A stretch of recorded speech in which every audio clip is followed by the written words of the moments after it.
I remember sitting on a small cafe balcony once, somewhere far from home. The sun was getting low in the sky, painting everything in a warm, orange light.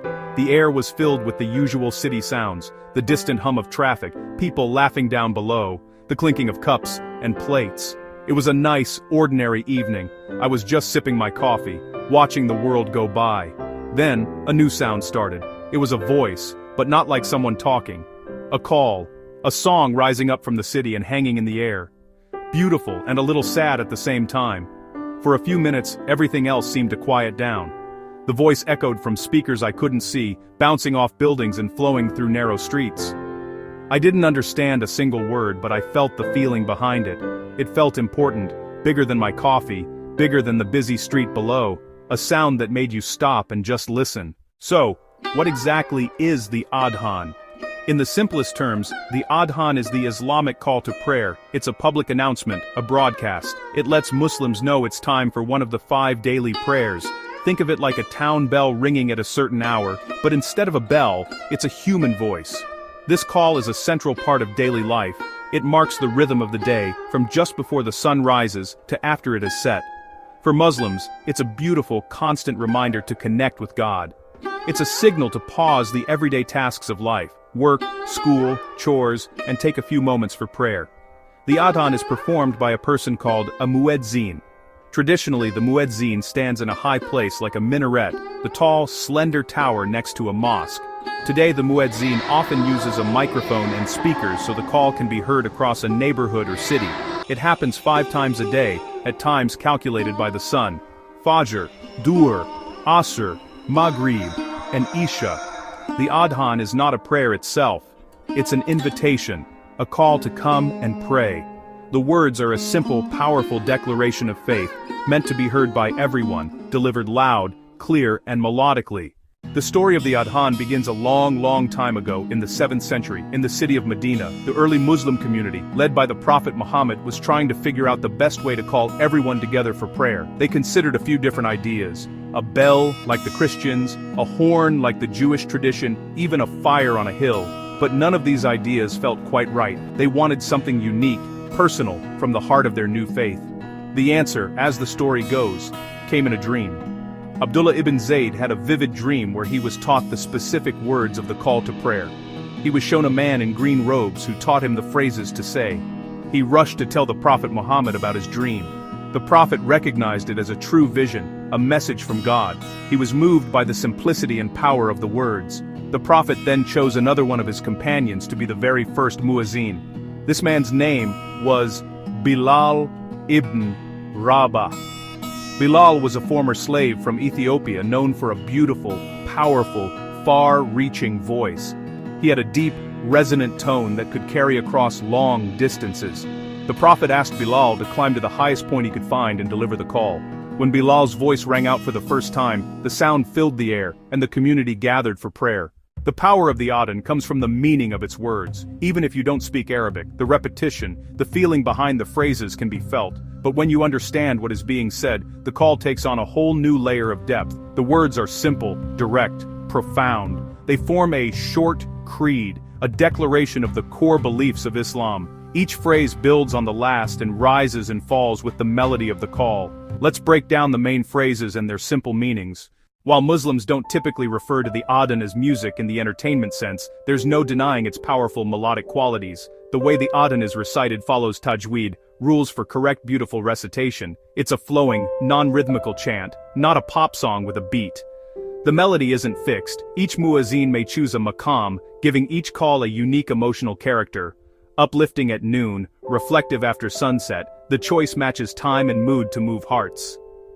A muezzin in Turkey might soar, in Egypt more melancholic and soulful. The opening Allahu Akbar repeats, often with elongation and ornament. Phrases build, then return and resolve with La ilaha illa Allah.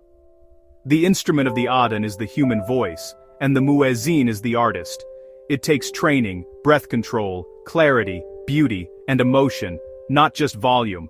Diaphragmatic breaths sustain long phrases, producing a rich, full, steady tone that carries. Resonant, clear, powerful, yet gentle, a timbre that fills space. Shaped vowels and consonants make every word understandable.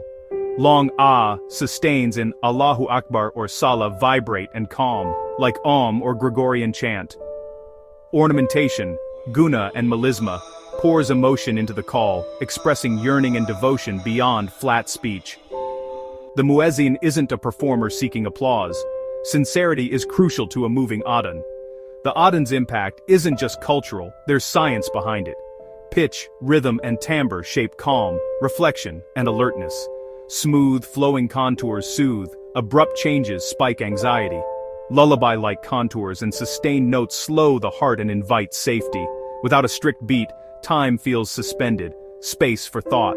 We're wired for voices. Resonant sung speech may trigger oxytocin linked to bonding, trust, and connection. One human reaching out to others. Andalberbeißers, a shared signal our brains recognize. In today's interconnected world, the adhan is part of the daily soundscape in many cities. London, Paris, New York. For non-Muslims it can be exotic, curious, or even unwelcome. But for many, it becomes a welcome piece of neighborhood character. It shares the same sky we all live under. Respecting the adhan is understanding. It's not meant to impose, but to invite and remind, a vital spiritual service.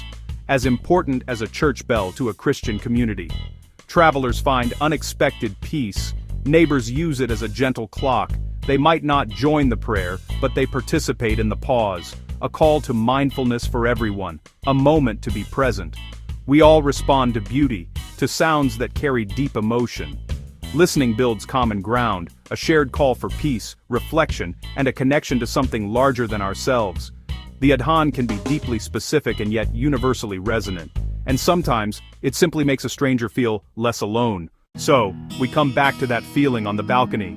The science explains why the sound waves are calming, and the history explains the meaning of the words. But the magic happens when all of these things come together. It's a perfect blend of message, melody, and history. A story told through sound, still alive today, broadcasting peace and devotion 5 times a day, every day. Some things are both deeply personal and wonderfully universal. Next time you hear the adhan, abroad or in your own city, see it as an opportunity. A chance to listen with more than just your ears, with an open heart and an open mind. Think about the muezzin, using a skill passed down through generations. Think about the simple, profound words, a message of greatness, of witness, and of success. Think about the millions pausing right then to answer the call. You don't have to be a Muslim to be moved by the adhan. You only have to be human. Maybe next time, listen chaktowan se closely, and trawed burtsen soman and tryan daran. Bersoban pick out one fal stur awan one phrase. Showam, dan like Allahu dan, Allahu Akbar. Or ask a Muslim friend what the adhan means to them. You may hear beautiful, heartfelt stories. In the end, sounds like the adhan teach us a valuable lesson about listening. In a world so full of noise, it asks for nothing more than a moment of quiet reflection. It's an invitation to pause, to breathe, and to connect. By learning to listen to what's sacred to others, we learn to listen to each other better. A sound that once seemed foreign can become familiar, and a call meant for one group can hold a message of peace for us all. A sound that connects millions every day, and can connect with a stranger on a cafe balcony, making him feel a little less alone. This essay is about that sound, the adhan, the Islamic call to prayer.